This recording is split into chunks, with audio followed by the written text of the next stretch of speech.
এখানে আমি আটা নিয়েছি, আলু কেটে ধুয়ে নিয়েছি। বন্ধুরা আমরা দেখে নিই সিঙ্গারা বানাতে কি কি মশলা লাগবে। এখানে আমি নিয়েছি কাঁচা ঝাল কুচি করে কেটে নিয়েছি, এখানে রসুন কুচি করে কেটে নিয়েছি, পেঁয়াজ কুচি করে কেটে নিয়েছি, লবণ নিয়েছি, কালো জিরা নিয়েছি, ধনিয়া গুঁড়ো নিয়েছি, সাদা তেল নিয়েছি, হলুদ গুঁড়ো নিয়েছি, এখানে নিয়েছি জিরা, এলাচ, দারচিনি, বাদাম, তেজপাতা। এই মশলাগুলো লাগবে আমার আজকে সিঙ্গারা তৈরি করতে। কড়াইতে দিয়ে দিচ্ছি সাদা তেল। বন্ধুরা তেলটা গরম হয়ে গিয়েছে, আমি তেলের ভেতরে এখন দিয়ে দিচ্ছি পেঁয়াজ কুচি, কাঁচামরিচ কুচি, রসুন কুচি।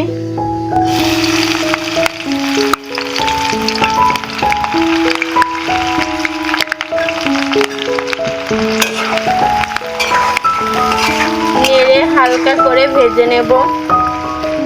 হালকা করে ভেজে নেওয়া হয়ে গিয়েছে, এবার আমি দিয়ে দিচ্ছি হলুদ গুঁড়ো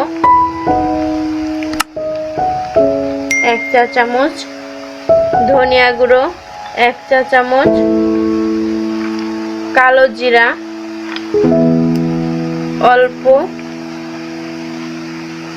লবণ স্বাদ মতো, এলাচ, দারচিনি, জিরা, বাদাম, তেজপাতা দিয়ে দিচ্ছি। এবার নেড়ে মশলাগুলো ভেজে নেব।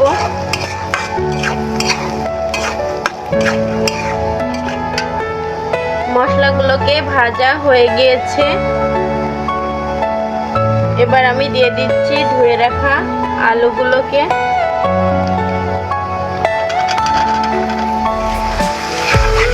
আলুগুলোকে ভালোভাবে মশলার সাথে মিশিয়ে নিতে হবে। বন্ধুরা আলু এবং মশলাটাকে আমি নেড়ে ভালোভাবে ভেজে নিয়েছি। হালকা পানি দেব যাতে সিদ্ধ হয়ে যায়। পানি দিয়ে আলতোভাবে নেড়ে দিচ্ছি,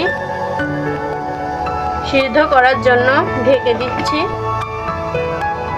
বন্ধুরা আমরা এখন দেখে নিই যে আলুটা কতদূর সিদ্ধ হয়েছে। দেখুন আলুটা প্রায় সিদ্ধ হয়ে গিয়েছে, পানিটাও শুকিয়ে এসেছে।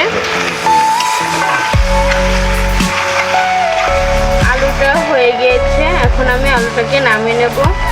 আলুটাকে নামিয়ে নিচ্ছি, আটাটাকে সিদ্ধ করে নেব বলে। হালকা পরিমাণে লবণ দিয়ে দিচ্ছি, কালো জিরা দিয়ে দিচ্ছি। বন্ধুরা পানিটা ফুটে গেছে, আমি এখন পানির ভেতরে দিয়ে দিচ্ছি আটা।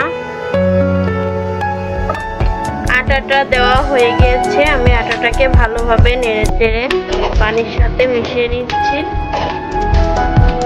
হয়ে গিয়েছে, আমি এখন আটাটাকে নামিয়ে নেব। বন্ধুরা আটাটাকে আমি সিদ্ধ করে নামিয়ে নিয়েছি। এবার হাতের সাথে হালকা করে সাদা তেল নিতে হবে আর আটাটাকে মুথে নিতে হবে। বন্ধুরা আটাটাকে মাখিয়ে একটা সুন্দর ডো বানিয়ে নিয়েছি। এখন আমি চলে যাব সিঙ্গারা বানানোর কাছে। প্রথমে আমি এখানে একটা রুটি বানানো ফিরি নিয়েছি এবং বেলন নিয়েছি। আমি এখন আটাটাকে দেখুন এরকম ভাবে নিয়েছি। এখানে আমি শুকনো আটা নিয়েছি অল্প পরিমাণে। শুকনো আটা মাঝে মাঝে ছিটিয়ে নিতে হবে নিচে এবং উপরে। আমি রুটিটাকে লম্বা করে বেলে নিয়েছি আর এরকম মোটা করে বেলে নিয়েছি। এখন আমি মাছ দিয়ে কেটে নেব।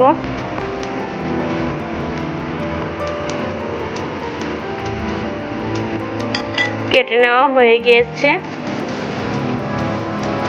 এবার লম্বা এবং 3 কোনা করে পানি দিয়ে নিতে হবে।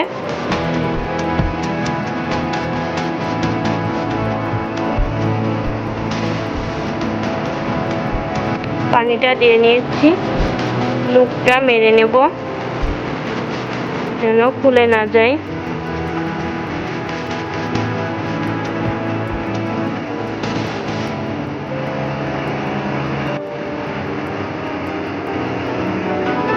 এবার যে আলুটা আমি সিদ্ধ করে রান্না করে রেখেছিলাম সেটাকে দিয়ে দিচ্ছি।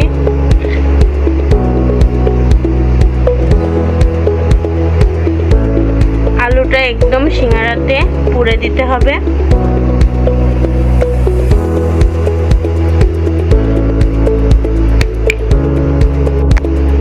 বন্ধুরা, সিঙ্গারাটাকে বানানো হয়ে গিয়েছে এবং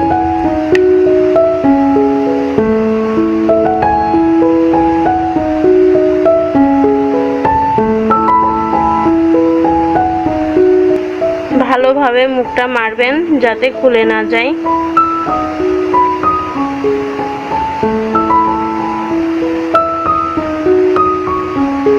হয়ে গিয়েছে। এভাবে আমি সবগুলো সিঙ্গারাকে বানিয়ে নেব। বন্ধুরা, সবগুলো সিঙ্গারা বানানো হয়ে গিয়েছে। 3 কোনা হয়েছে, গোল হয়নি। আমার এই রেসিপিটা ফলো করবেন। এভাবে সিঙ্গারা তৈরি করলে অনেক সুস্বাদু এবং মজাদায়ক খেতে লাগবে। তো আমি এখন সিঙ্গারাগুলোকে ভেজে নেব। দিয়ে দিচ্ছি তেল।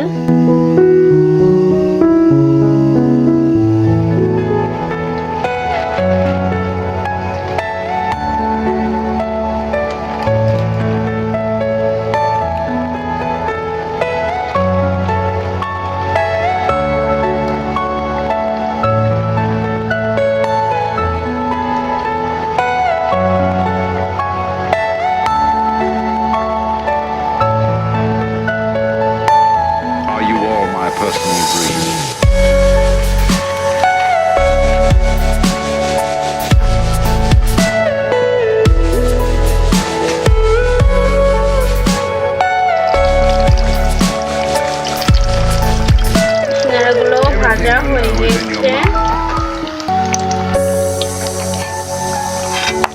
তেল ঝরানোর জন্য পেপারটা দিয়ে দিয়েছি।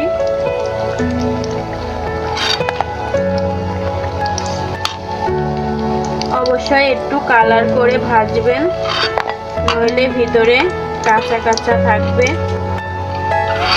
আর অনেক মচমচা কিন্তু হয়েছে। আপনারাও বাড়িতে একবার ট্রাই করবেন। এভাবে সিঙ্গারা বানালে একদম হোটেলের মতো খেতে লাগে। তো বন্ধুরা, যদি এই ভিডিওটা আপনাদের ভালো লেগে থাকে তাহলে আমার চ্যানেলটাকে লাইক, কমেন্ট, শেয়ার, সাবস্ক্রাইব করবেন এবং বেল আইকন বাটনটি বাজিয়ে দেবেন। আসসালামু আলাইকুম, খুদা হাফেজ।